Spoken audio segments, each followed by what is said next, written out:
Bismillahirrahmanirrahim. Assalamualaikum warahmatullahi wabarakatuh. Alhamdulillahirabbil alamin. Hamdan katsiran thayyiban mubarakan fi. Asyhadu an la ilaha illallah wahdahu la syarikalah wa asyhadu anna Muhammadan 'abduhu wa rasuluhu la nabiyya ba'da. Allahumma shalli ala nabiyyina Muhammadin wa ala alihi wa sahbihi wa man tabi'ahum bi ihsanin ila yaumiddin wa ba'du. Sabahul khair ayyuhal ikhwah. Kembali lagi ke pembahasan kita. Ketika kita mau mempelajari sesuatu, hendaknya kita harus mengetahui dulu sebuah definisi, sebuah takrif, ya, pengertian dari apa yang akan kita pelajari. Ruqyah, kita juga mesti tahu apa itu ruqyah, pengertiannya bagaimana. Tentu tidak kita artikan dengan seenak kita sendiri. Kita mesti rujuk kepada kitab-kitab para ulama, kita mesti rujuk kepada apa yang dijelaskan oleh para ahli ilmu dalam mentakrif sesuatu yang akan kita pelajari. Ya. Dan yang namanya takrif sifatnya harus jami' mani'. Jami' mengumpulkan seluruh pengertian-pengertian yang memang itu cocok, poin-poin yang cocok untuk untuk sesuatu yang akan kita pelajari ini, dan mani', yakni mengeluarkan poin-poin yang tidak ada hubungannya dengan sesuatu tersebut. Nah, ini ada kitab bagus namanya Irwaul Dham'an bi akhbari syayatin. Ini ada 3 jilid. Nah, yang saya pegang ini jilid ketiga. Apa yang akan kita bahas ini ya adalah jilid yang ketiga, Irwaul Dham'an bi akhbari syaitan. Bi akhbari syaitan. Di halaman 315. Kita akan menjelaskan apa pengertian dari ruqyah. Bismillahirrahmanirrahim. Kitabur Ruqa. Ya. Kitab yang pembahasan masalah ruqyah. Ta'rif ar-ruqa. Ar-ruqa ini sebuah masdar. Ruqyah itu sebenarnya masdar, kata umum. Ya. Asal katanya dari apa? Asal katanya dari kata raqa yarqi ruqyatan. Wa marqan fa huwa raqin. Ya. Sampai akhirnya. Roko ini termasuk fi'il mu'tal. Ya, fi'il mu'tal itu apa dalam ilmu sharaf? Fi'il mu'tal adalah fi'il yang di dalamnya itu terkandung huruf-huruf illat. Huruf illat itu ada 3, yakni waw, ya, dan alif. Sedangkan roko yang menjadi asal kata dari kata ruqyah itu ada huruf illah pada lamul fi'ilnya. Pada lamul fi'linya ada huruf ilahnya, yakni huruf ya. Wazannya fa'ala yaf'ilu. Makanya dikatakan roko yarqi ruqyatan. Fa'ala yaf'ilu ya. Fu'lan, ruqyan atau ruqyatan. Ya. Ibnul Athir dalam kitab An-Nihayah beliau menjelaskan ruqa fihi ar-ruqyah al-'udatul lati yuraqqa biha sahibul afah. Ruqyah maknanya adalah jambi-jambi. Al-'udah, jambi-jambi atau bacaan perlindungan. Atau mantra orang kita bilang. Ya. Allati yuraqqa biha sahibul afati kal humma was-sar'i wa ghairi dzalika minal afat. Yang dibacakan kepada orang-orang yang memiliki suatu penyakit, baik itu humma, demam, as-sar', epilepsi, atau penyakit-penyakit lainnya. Jadi as-sar'u ini enggak hanya epilepsi ya. Sering juga as-sar'u itu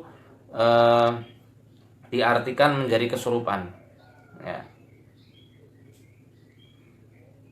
Kemudian dalam lisanul Arab dikatakan ar-ruqyah itu al-'udatu ma'rufatan. Jambi-jambi yang baik, yang berguna untuk manusia, bermanfaat untuk manusia. Jamak dari ruqyah adalah ruqon. Ya. Seperti yang dikatakan istarqaituhu faraqani ruqyatan fahuwa raqin. Aku meminta ruqyah kepadanya, maka dia pun meruqyahku dengan suatu ruqyah, suatu bacaan ruqyah, dan dia adalah orang raqi. Nah, raqi ini adalah orang yang meruqyah, pelakunya disebut raqi. Orang yang diruqyah disebut. Dalam Al-Misbah, Al-Jauhari menjelaskan kapan ruqyah itu disebut sebagai kata ruqyah. Kapan orang Arab menyebut kata ruqyah itu sebagai ruqyah? Sebuah. Jadi Al-Jauhari dalam sambil meniupkannya, ya, sambil meniupkan ke marki atau orang yang diruqyahnya. Nafas menurut Aisyah radhiyallahu anha itu adalah tiupan seperti tiupannya orang yang memakan zabib atau memakan apa namanya zabib itu? Kismis. Jadi tiupan pelan.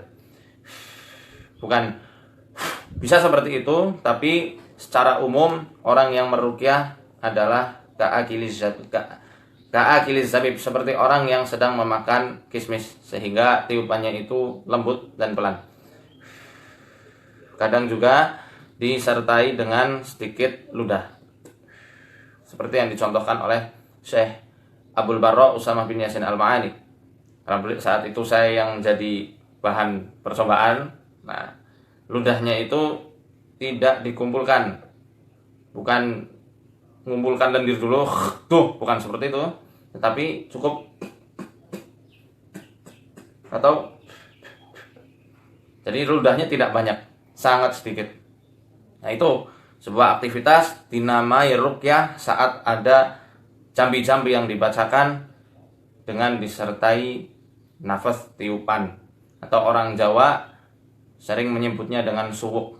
Suwuk itu ya meniup. Makanya peruqyah ini sama saja dengan tukang suwuk. Maafi muskilah penamaan semacam itu.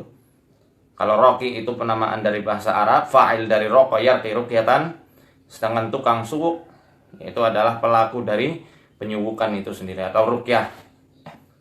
Ya. Jadi boleh saja.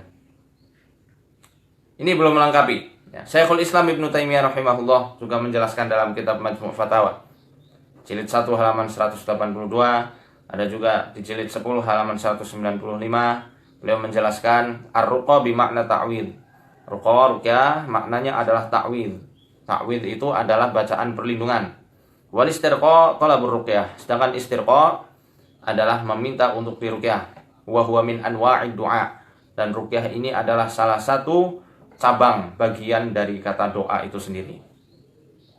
Ini juga belum jami' mani' pengertiannya. Definisinya masih umum.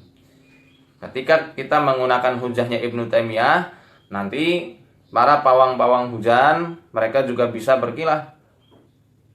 Nggak masalah, ini juga ruqyah kata mereka. Kan ruqyah itu bagian dari doa, sehingga kita bisa saja meruqyah langit. Kita bisa saja meruqyah barang sepeda motor yang hilang supaya sepeda motornya balik lagi. Bisa saja kita meruqyah supaya barang yang tadinya kurang laris menjadi laris manis. Nah, ini bisa bahaya. Bisa amat sangat bahaya. Cocokkah kata ruqyah disandingkan dengan meruqyah langit? Cocokkah kata ruqyah ini disandingkan dengan meruqyah sepeda motor yang hilang misalnya? Nah, cocokkah ruqyah ini untuk membuka aura? Untuk kewibawaan? Atau untuk penglaris? Nah, ini harus kita pilih dan pilih lagi. Kita mesti buka takrif atau definisi dari ulama-ulama yang lainnya. Karena tidak cukup kita hanya katakan ruqyah itu bagian dari doa. Nanti ada yang lebih spesifik. Doa ini maknanya umum. Ya, kalau dalam ilmu usul ini masih lafadznya lafadz umum, lafdzul am. Lafadznya umum kalau doa, mencakup beberapa cabang-cabangnya, furuk-furuknya. Nah, ruqyah itu memang anwa, cabang atau bagian, salah satu bagian dari doa itu sendiri. Nah, maka kita perlu pembanding yang lain, qarinah yang lain dari mana? Bisa kita ambil dalam kitab Aunul Ma'bud jilid 10 halaman 370. Syamsul Haq Abadi, di situ beliau menjelaskan ar-ruqyah hiyal 'udatu bi dhammil 'ain. Ruqyah adalah suatu jambi-jambi yang didommahkan ya pada huruf roknya. Ay mayurma bihi minad du'a ili talabis syifa. Ruqyah adalah sebuah doa, apa-apa yang diniatkan dari doa yang dibaca untuk mengharapkan suatu kesembuhan, itu ruqyah. Mayurma bihi minad du'a ili talabis syifa. apa yang diniatkan dari suatu doa untuk mencapai suatu kesembuhan. Saya rasa ini yang paling menyeluruh ya, dari takrif-takrif yang lainnya. Jadi ruqyah itu adalah bacaan perlindungan dan juga suatu niat ya, yang dilontarkan dari sebuah doa yang dibacakan oleh peruqyah supaya Allah Subhanahu wa taala menurunkan suatu kesembuhan. Maka ruqyah ini sudah khusus maknanya bahwa ruqyah adalah doa yang dibacakan untuk perlindungan atau meminta kesembuhan dari Allah Subhanahu wa taala. Maka kurang tepat kalau ruqyah itu nanti disejajarkan dengan kata-kata langit, misal meruqyah langit supaya tidak jadi hujan, atau meruqyah langit supaya hujan. Ini beda maknanya dan jauh sekali dari definisi kata ruqyah itu sendiri. Kemudian ruqyah untuk mengembalikan sepeda motor yang hilang, ini juga jauh sekali dari definisi kata ruqyah itu sendiri ya, maka sudah khusus maknanya ruqyah ini untuk penyembuhan dan perlindungan. Analogi sederhana yang sering saya sampaikan adalah kata umum seperti makan. Makan dalam bahasa Indonesia bisa mencakup beberapa hal di situ. Seperti halnya makan yang umum, yang menyeluruh, dan ngemil yang lebih khusus. Kata ngemil itu khusus ya, lebih tertuju kepada suatu aktivitas yang mengerucut. Makan bisa apa saja, bisa makan besar, bisa makan ringan. Tapi kalau ngemil itu sudah pasti makan ringan. Nah, mungkin kita mengatakan orang lagi ngemil apa misalnya? Orang lagi ngemil kambing bakar, orang lagi ngemil nasi goreng, orang lagi ngemil pecel lele, orang lagi ngemil soto Sokaraja. Aha, ini juga kurang tepat. Ini definisi dari lugawinya juga sudah salah kaprah. Itu ruqyah. Nah, lalu bagaimana dengan orang yang mengadakan ruqyah dari jarak jauh? Syekh Salafiyin dari Saudi, semisal Syekh Jibril, membolehkan. Tetapi beliau tidak menjelaskan itu ruqyah.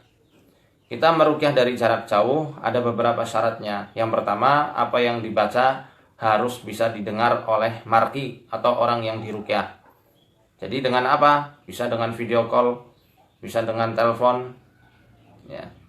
Jadi bisa didengar apa yang kita bacakan kalau dari jarak jauh. Kemudian syarat-syarat ruqyah itu apa saja hukumnya? Ini juga mesti kita ketahui. Mengingat awal mula ruqyah itu dilarang. Awal mulanya terlarang sekali. Seperti yang disabdakan Nabi, dikutip juga oleh Ibnu Mas'ud radhiyallahu anhu, hadis riwayat Abu Dawud.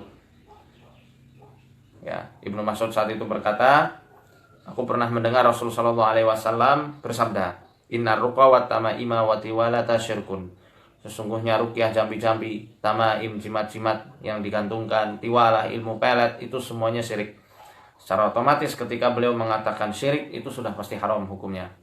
Karena tidak ada syirik yang dihalalkan oleh Allah Subhanahu wa taala, tidak ada.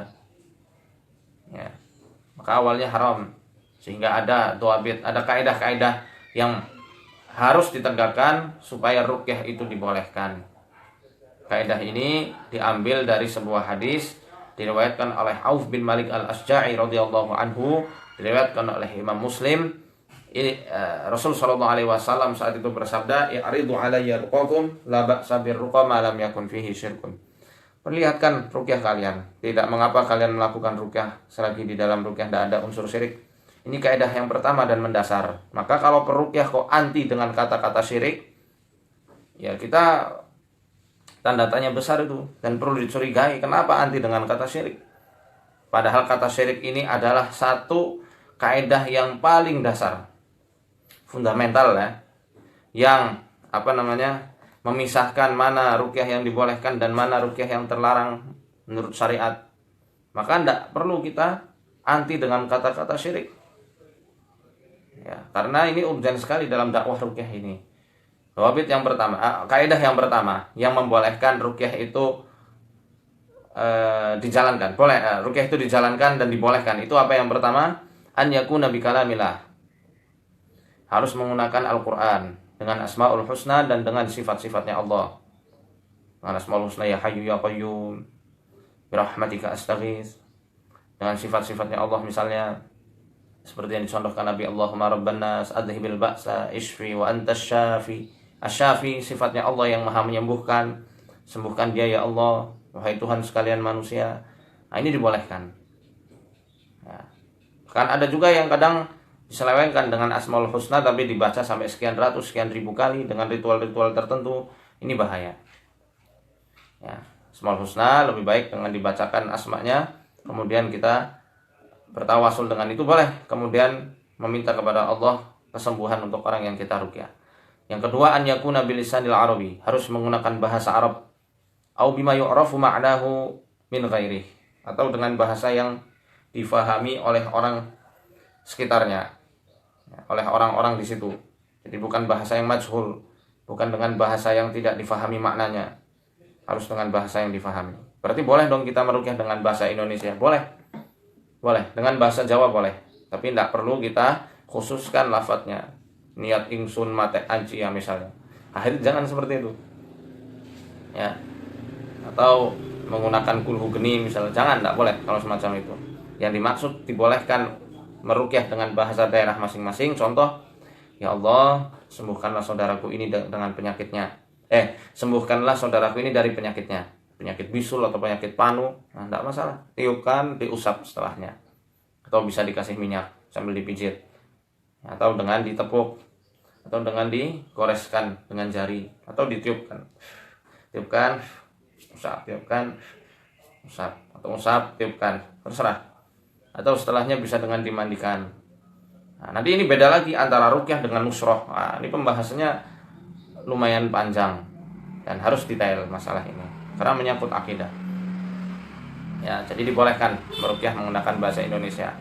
Tapi diutamakan sekali menggunakan Quran. Yang ketiga, an yu'taqada anna ar-ruqyata la tu'athiru bidzatiha bal bidzatillahi ta'ala. Harus diyakini bahwasanya ruqyah itu tidak akan mempunyai efek apa-apa kecuali dengan izin dari Allah Subhanahu wa taala.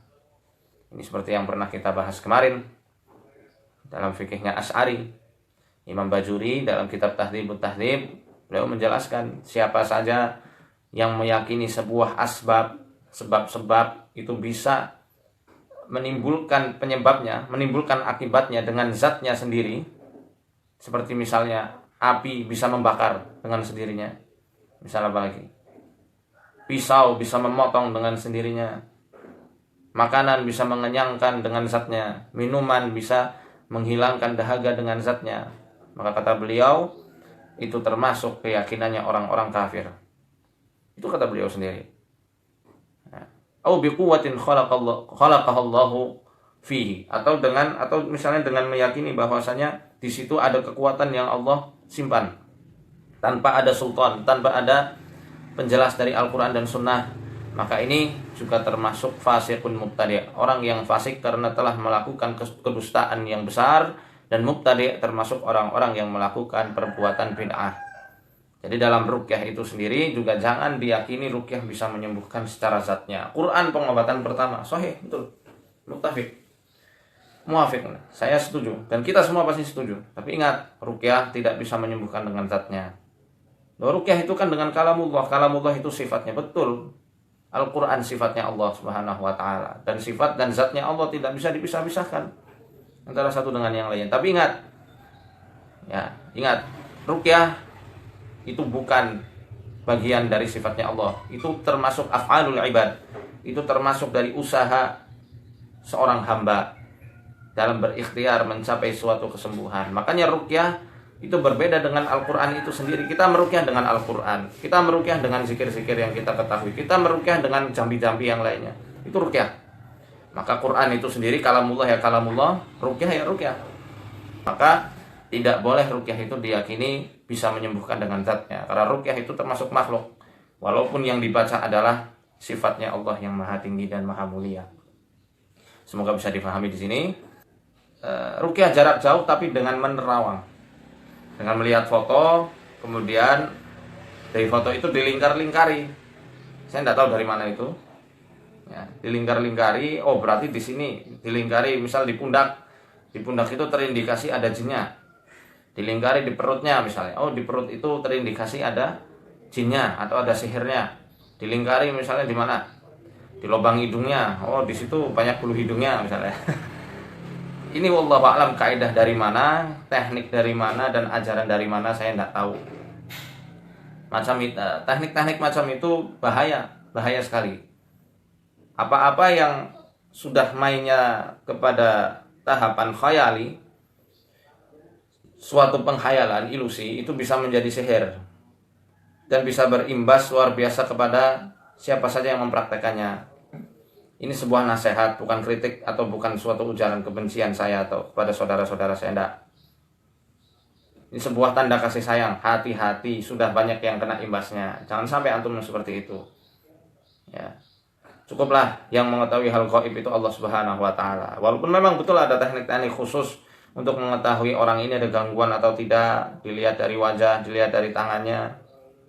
Ya. Tapi tidak sampai sedetail itu langsung menjudge, oh ini ada sesuatunya. Itu bisa berbahaya. Nah, itu termasuk ilmu-ilmu penerawangan ya, yang diwajibkan atas setiap pelakunya untuk bertobat saat itu juga. Mungkin antum bisa lihat kitab ini. Ini nahusannya. Saya copot ya. Sebentar. Syarh Minah Husaniyah. Cetakannya Haisma. Hal yang macam itu bisa masuk ke dalam ilmu-ilmu penerawangan. Nanti antum bisa buka halaman 18. Halaman 18.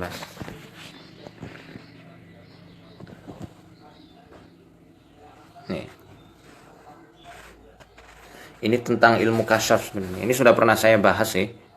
Sudah pernah saya bahas di status. Kasyaf itu ada dua, baik yang hissi atau yang secara khayali. Ya. Sedangkan yang khayali itu contohnya adalah bisa dilakukan dengan cara menutup mata. Menutup mata ketika melihat seseorang atau melihat suatu aktivitas tertentu.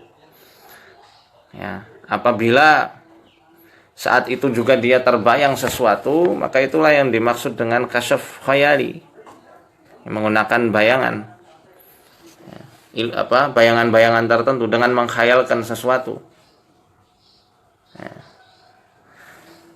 Yang bahaya itu sampai tahapan ini.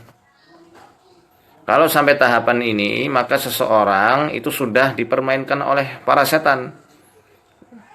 Maka ini sudah ditanbih sangat tegas oleh Syekh Abdul Wahhab Asy'arani, bukan Wahabi ya. Ini Syekh Abdul Wahhab Asy'arani, ulama sufi besar di zamannya.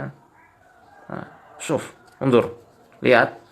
Saya bacakan, "Wa man kushifa lahu amma yaf'aluhu an-nasu fi qu'uri buyutihim fa huwa kashfun syaitaniyun yajibu 'alaihi taubatu minhu fawran."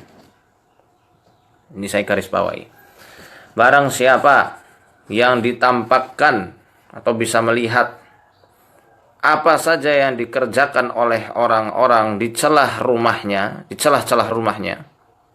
Orang itu lagi tiduran, pakai baju apa, orang itu kena gangguannya di mana dari jarak jauh, orang itu ada buhul sihirnya diletakkan di mana di rumahnya. Nah, maka kata Syekh Abdul Wahhab Asy'arani dikatakan fahuwa kashfun syaitaniyun. Maka itu adalah kasyaf, penerawangan yang ditimbulkan oleh para setan. Penerawangannya para setan itu, sudah setan yang bermain di situ. Ya. Bukan termasuk karomah atau ma'unah atau yang lainnya. Itu setan yang bermain. Nah, ini yang perlu kita garis bawah ini. Yajibu 'alaihi taubatu minhu fawran. Dan orang itu wajib hukumnya untuk bertobat dari kemampuannya saat itu juga. Wajib hukumnya dia bertobat. Dia bisa melihat, menerawang sesuatu dari jarak jauh dan tepat, selalu tepat, atau melihat atau mencari buhul di rumahnya, atau mencari gangguan apa yang ada pada rumahnya. Rumah itu gangguannya ada di mana? Rumah itu ada gangguan jinnya atau tidak? Ada sihirnya atau tidak? Itu termasuk penerawangannya setan. sudah setan yang bermain di situ. Walaupun antum membaca Al-Quran, dengan diwiridin, dengan disolawati, naudzubillah, sampai ada penerawangan yang melesat tajam seperti itu, sudah itu yang masuk adalah setan, yang membantu adalah setan. Naudzubillah min dzalik. Itu cukuplah kita meruqyah dengan cara ar-ruqyatul haq. Kalau tidak mau menggunakan embel-embel kata ruqyah syar'i, katanya ruqyah syar'i itu punyanya orang-orang Wahabi, khair, mafi muskilah. Kita menggunakan ar-ruqyatul haq, ruqyah yang hak, yang disampaikan langsung oleh Kanjeng Nabi Shallallahu Alaihi Wasallam. Tidak perlu neko-neko lah, tidak perlu kita seakan-akan bisa menerawang, padahal tidak begitu. Tidak usah begitu, tidak usah nyari sensasi biar seakan-akan kita itu lebih dari yang lain. Akhirnya kita ini hamba dhaif semuanya. Kita ini fakir. Kita meruqyahkan untuk mengumpulkan bekal akhirat, supaya kita besok reunian di surganya Allah Subhanahu wa taala, bisa sama-sama duduk bareng di sana, bercengkrama di dalam surganya Allah dengan perantaraan ruqyah ini. Maka tidak perlulah kita mempromosikan, meninggikan diri sendiri atau komunitas kita sendiri. Kita meruqyah untuk menegakkan kalimat Allah setinggi-tingginya di muka bumi ini, supaya lenyaplah kesyirikan-kesyirikan yang ada di muka bumi ini. Ingat ya, wahai saudaraku, hati-hati dengan praktek-praktek macam itu. Bisa bahaya, bisa sangat berbahaya. Hal tersebut nantinya orang-orang awam yang masih belum cukup ilmu agamanya akhirnya bisa mengkultuskan si peruqyah itu sendiri, dan itu bisa menggiring pelakunya kepada sebab-sebab kesyirikan. Saya nggak mengatakan itu musyrik ya, tapi bisa menggiring. Dan dalam kitab Fathul Bari, ya, di situ kan dijelaskan yang diharamkan bukan hanya syirik saja. Ibnu Hajar Al-Asqalani menjelaskan wa ma yu'addi ila syirki itu juga haram. Wa ma yu'addi ila syirki, apa-apa yang bisa menggeret pelakunya kepada kesyirikan itu juga diharamkan. Ya, jadi nggak hanya ruqyah yang jelas-jelas syirik saja. Jadi seperti itu ya. Baik. Sebentar, ada pertanyaan, kayaknya bagus pertanyaannya. Ketika menjelaskan dari radhiyallahu anhu menangkap setan, Al-Hafidz mengajarkan, ya betul, Mas Bagaskara, ini pertanyaan luar biasa, bagus sekali. Jazakallah khairan. Ya, dapat melihat jin merupakan salah satu gangguan jin. Ya betul. Ini bukan pertanyaan, ini menambah ya. Syukran, jazakallah khairan. Melihat jin itu memang termasuk dari gangguan jin itu sendiri. Loh, katanya jin tidak bisa dilihat, kenapa Abu Hurairah bisa sampai menangkap? Di sini Al-Imam Asy-Syafi'i rahimahullah, beliau juga menjelaskan dalam kitab Manaqibus Syafi'i, ketika beliau menjelaskan wa man za'ama annahu ra'al jinna abtalna syahadatahu illa an yakuna nabiyan. Barang siapa ngaku-ngaku bisa melihat jin, kami tolak persaksiannya. Persaksiannya ditolak kecuali dia seorang nabi. Ya, beliau menjelaskan ya, bahwasanya hukum melihat jin itu nanti terbagi jadi dua cabang. Pertama, yang dimaksud Imam Syafi'i dalam perkataan beliau ini, makalahnya beliau, adalah orang yang melihat jin dalam keadaan tak kasat mata. Ini yang akan dibatalkan syahadatnya. Atau yang lebih ekstrim lagi, fatwa beliau dalam Al-Kawkabul Ajuj, man za'ama annahu ra'ahum ruddat syahadatuhu wa uzira li mukhalafatihil Qur'an. Barang siapa yang ngaku-ngaku bisa melihat mereka bangsa jin, kami tolak persaksiannya dan dia harus dihukum karena telah menyelisih Quran. Ini Imam Syafi'i yang mengatakan. Nah, yang dimaksud di sini adalah ketika melihat dalam kondisinya yang tak kasat mata, bukan saat menjelma. Yang tak kasat mata di sini misal anak-anak kecil atau orang-orang yang sudah dewasa. Kalau anak kecil insya Allah tidak dihukum. Orang dewasa yang dia itu punya kemampuan indigo dan terus dia piara dan dia merasa bangga akan kemampuan tersebut sehingga pengen menjadi dukun dan pengen diagungkan di masyarakat sekitarnya, dia sampai mengatakan, ya, aku bisa melihat misal Nyi Roro Kidul, Nyi Ngalor Ngidul, ya. Oh, dia datang di pantai selatan, oh di sini ada kuntilanaknya, oh di sana ada gondoruo, di pohon pisang itu ada pocongnya, bla bla bla bla dan lain sebagainya. Orang yang semacam inilah yang akan ditolak persaksiannya dan dialah yang bakal dihukum. Dia yang seharusnya dihukum karena telah menyelisih firman Allah dalam surat Al-A'raf ayat 27. Innahu yarakum huwa wa qabiluhu min haitsu la tarawnahum. Sesungguhnya iblis dan juga kabilah-kabilahnya dia melihat kalian dari tempat yang tidak bisa kalian melihatnya. Ini menyelisihi ini ayat 27 surat A'raf juz 8. Ya. Jadi seperti itu. Tapi yang kasat mata yang dia sudah menjelma, dan ini juga sudah dijelaskan oleh Al-Qadhi Abu Ya'la Ibnul Farra, beliau seorang ulama Hanafi, ya. Beliau menjelaskan wala qudrata lisyayatini litaghyiri khalqihim. Setan itu tidak mempunyai kemampuan sama sekali untuk merubah ciptaannya, untuk merubah bentuk yang sudah Allah ciptakan. Ya. Walakin, tetapi yajuzu an yu'allimahumullahu ta'ala ba'da kalimatin aw fi'lin idza fa'alahu aw qalahu naqalahu Allah ta'ala min suratihi ila surah. Tapi Allah Subhanahu wa taala mengajarkan kepada mereka sebuah gerakan dan juga kalimat, mantra-mantra tertentu yang apabila setan-setan itu melakukan gerakan atau jurus-jurus itu dan mengucapkan mantra-mantranya, Allah akan pindahkan dari wujud asli yang tidak bisa dilihat oleh pandangan mata manusia menjadi bisa dilihat. Jadi tidak sembarangan jin bisa menampakkan diri. Biasanya mereka itu yang disebut dengan ghaul atau ghilan, atau dalam riwayat lain dikatakan as-sa'ali. As-sa'ali, ghilan itu adalah bangsa penyihir. Penyihir-penyihir dari bangsa jin. Ini yang biasanya menampakkan diri, menyesatkan manusia dari jalanan, tiba-tiba kecelakaan, seakan-akan ditutup matanya, ditutup telinganya sehingga tidak tahu ada kereta lewat misal. Ini ghilan. Atau seperti biasanya lagi jalan, dia tiba-tiba melakukan penampakan seperti kuntilanak. Ini yang disebut sebagai ghilan atau as-sa'ali, penyihir-penyihir dari bangsa jin. Nah, kalau sudah berubah bentuk seperti yang dijelaskan dalam hadisnya Imam Bukhari dari Abu Hurairah, yang Abu Hurairah itu menangkap jin itu sendiri, itu memang memungkinkan.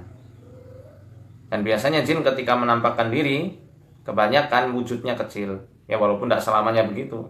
Tapi yang mencuri ya di zaman Rasulullah SAW itu disebutkan dalam hadisnya seperti gulamun muhtalim atau rajulun muhtalim, seperti anak-anak remaja yang baru, anak kecil yang beranjak pada masa remaja, ya, baru balik, jadi kecil.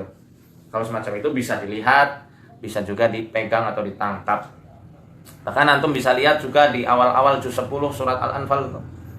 Wa idz zayyana lakumus syaitanu a'malahum wa qala la ghaliba lakumul yawma minan nasi wa inni jarul lakum falamma tara'atil fi'atani nakasu ala aqibai. Ya, dan ingatlah ketika setan menghiasi perbuatan orang-orang kafir saat perang Badar saat itu, iblis menjelma sebagai Suraqah. Dan Suraqah ini jelmaannya iblis bisa dilihat oleh semua manusia. Ini bedanya. Kalau anak-anak indigo itu kan melihat, hanya dia saja yang melihat, orang lain tidak bisa melihat. Tapi kalau setan sudah menjelma kepada wujud yang padat, itu semua orang bisa melihat. Dan ini betul. Ya, tidak ada perbedaan pandangan ulama pada hal ini. Atau seperti kisah pemuda yang menusuk ular, yang ternyata ular itu jelmaan jin muslim di Madinah. Itu semua orang masih bisa melihat jenazah, bangkai dari ular itu yang menjadi jelmaan jin. Jadi semuanya bisa melihat. Ya, jazakallahu khairan. Itu seperti itu tadi. Ya, hukum melihat jin terbagi jadi dua. Imam Syaukani juga menjelaskan demikian, bahwasanya melihat jin dalam Nailul Awtar ada dua, tak kasat mata dan yang kasat mata. Tak kasat mata itu berarti dia orang bermasalah, ada gangguan setannya. Tapi yang kasat mata, yang padat wujudnya seperti kucing, anjing, ular atau wujud manusia, itu semua orang bisa melihat. Ya, seperti itu. Ada yang mau tanya lagi mungkin? Ada yang mau tanya? Apa benar ibu setelah melahirkan secara sesar lebih rentan diganggu oleh jin? Karena saya merasa perut panas dan seperti ada yang bergerak-gerak. Tidak semua orang yang disesar itu kena gangguan jin. Walaupun memang ada juga, ya, tidak bisa dipungkiri, ada juga orang yang dibisiki supaya disesar saja kandungannya.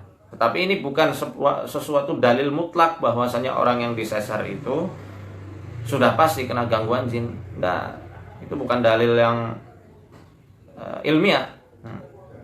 Memang ada sebagiannya, tapi sebagian yang lain tidak demikian. Ya. Sama seperti halnya orang yang berhijrah kemudian dia diganggu jin, Apakah setiap orang yang berhijrah semuanya kena ganggu? Tidak mesti. Tidak mesti seperti itu. Ada juga orang yang misalnya apa lagi itu,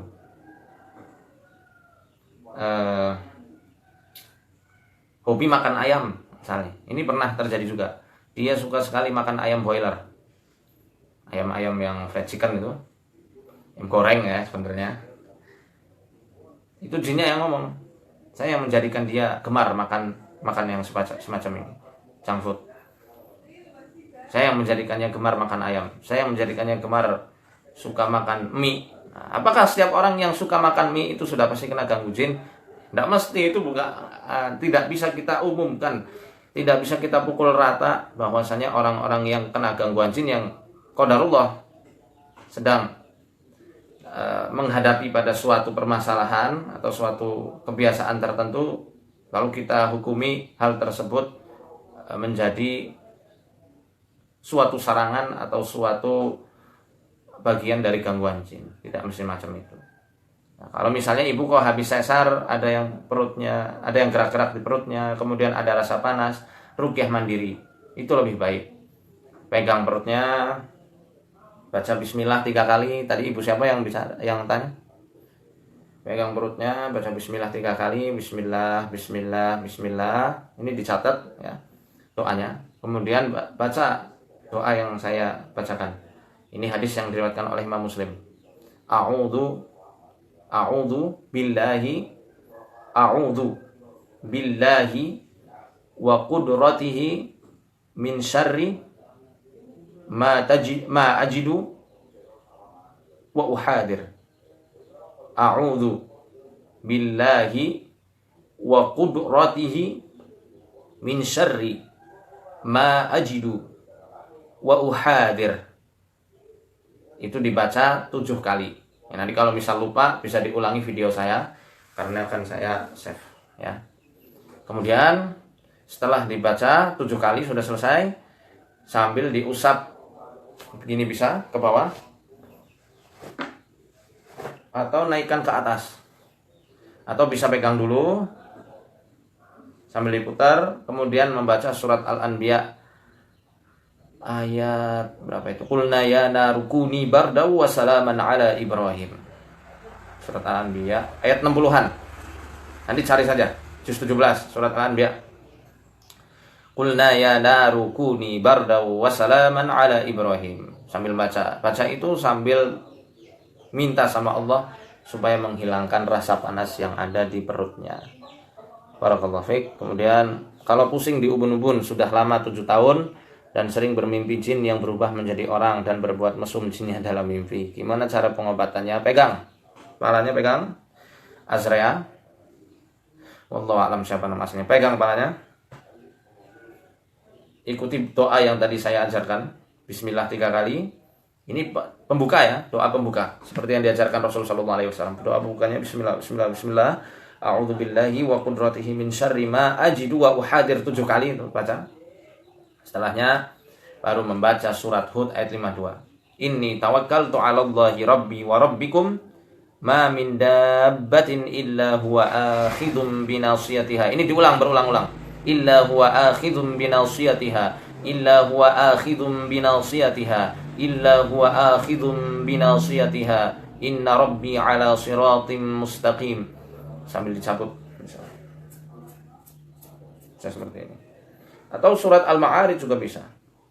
Yauma takunus samaa'u kalmuhl wa takunul jibalu kal'ihn wa la yas'alu hamimun hamima yubassarunahum yawaddul mujrimu law yaftadi min 'adabi yawma idzin bi banihi wa sahibatihi wa akhihi fil ardi wa man fil ardi jami'an thumma yunji kalla innaha ladha nazza'atan lishawa. Bisa diulang. Kalla innaha ladha nazza'atan lishawa.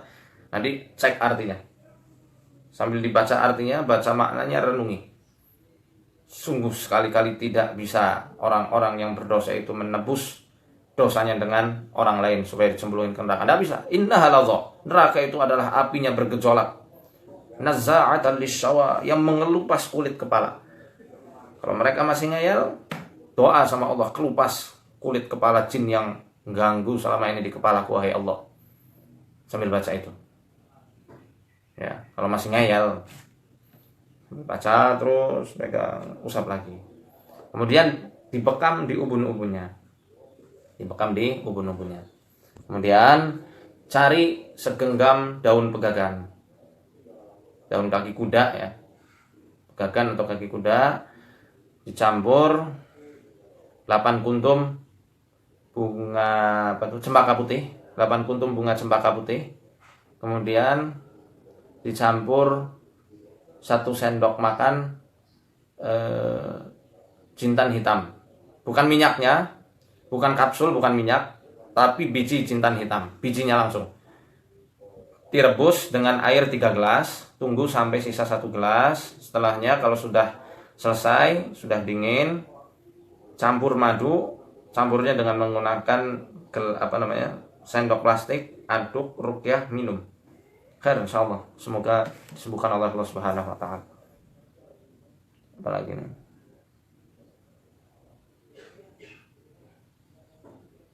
Kalau pengen khusyuk saat sholat, perbaiki wudhunya. Ya, perbaiki wudhunya. Kemudian saat takbiratul ihram, coba fokus, benar-benar fokus. Kalau misalnya dibuat lupa memikirkan sesuatu, cepat kembali. Ibaratnya orang nyetir ngantuk, jangan terus diselewengkan, masuk jurang, kembalikan lagi ke jalannya. Terus seperti itu butuh latihan, perlu latihan.